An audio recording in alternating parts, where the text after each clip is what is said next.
Hello everyone, मैं हूँ professor भावना और मीडिया डिक्शनरी में आप सभी का बहुत बहुत स्वागत है।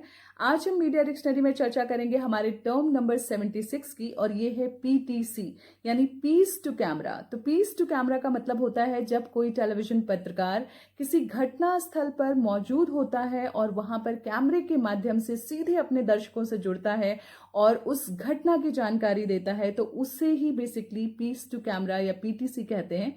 और इस पीटीसी से न केवल उस चैनल की विश्वसनीयता बढ़ती है बल्कि उस पत्रकार की भी विश्वसनीयता बढ़ती है, और जो दर्शक होते हैं उन्हें ऐसा लगता है कि वो खुद उस घटना स्थल पर मौजूद हैं, वो खुद सारी चीज़ों को अपनी आंखों से देख रहे हैं। एक छोटा सा एग्जाम्पल देना चाहूंगी, इनफैक्ट एक छोटा सा ट्रायल मैं आपके सामने देना चाहती हूँ पीटीसी का। हालांकि मैं कोई टेलीविजन पत्रकार नहीं हूँ, तो प्लीज़ मुझे बताइएगा मैंने कैसा ट्राई किया, और आप खुद भी पीटीसी ट्राई कर सकते हैं देकर।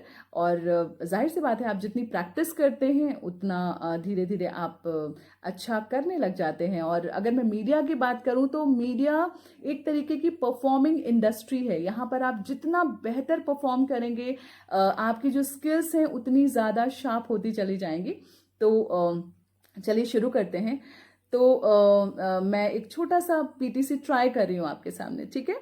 तो पीटीसी कुछ इस तरीके से है कि 2 महीने के लॉकडाउन के बाद एक बार फिर से इंदौर का सराफा बाजार गुलजार नजर आता है। लोगों के चेहरे पर मुस्कुराहट लौट आई है। दुकानदारों की आंखों में जहां एक और उम्मीद नजर आती है, वो ग्राहकों का इंतजार करते नजर आ रहे हैं, तो वहीं दूसरी ओर जो ग्राहक हैं उनके हाथ में शॉपिंग की एक लंबी लिस्ट है। और इन दोनों के चेहरों की ये जो मुस्कुराहट है, यही इस सराफा बाजार की जान है। तो कैमरामैन निशान ठाकुर के साथ मैं भावना पाठक, XYZ न्यूज। तो ये एक छोटा सा ट्रायल था आपके सामने। अगर मैं पीटीसी की बात करूं तो पीटीसी बेसिकली 3 तरीके की होती है। एक पीटीसी को हम ओपनिंग पीटीसी कहते हैं, दूसरा जो है मिड या ब्रिज पीटीसी के नाम से जानी जाती है, और तीसरा जो टाइप है पीटीसी का उसे क्लोजिंग पीटीसी कहते हैं।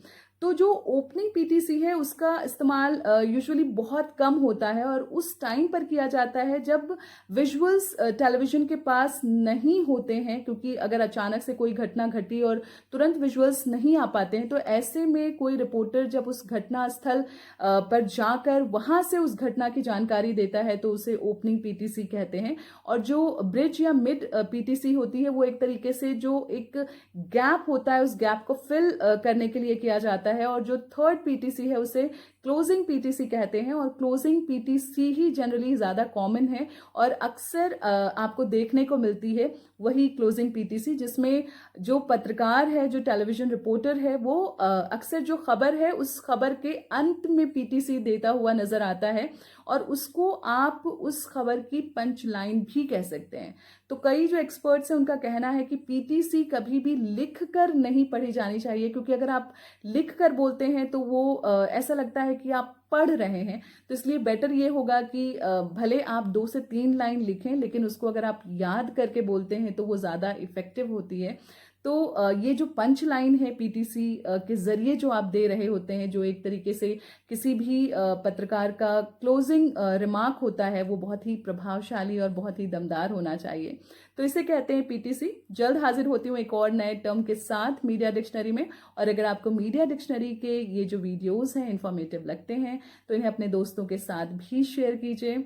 और अगर आप किसी सिटीजन जर्नलिस्ट को जानते हो, किसी स्ट्रिंगर्स को जानते हो, तो उनके साथ भी शेयर कीजिएगा। मीडिया स्टूडेंट्स अगर आपके संपर्क में हो तो उनके साथ भी साझा कीजिएगा, और मीडिया डिक्शनरी यूट्यूब चैनल को सब्सक्राइब कीजिएगा।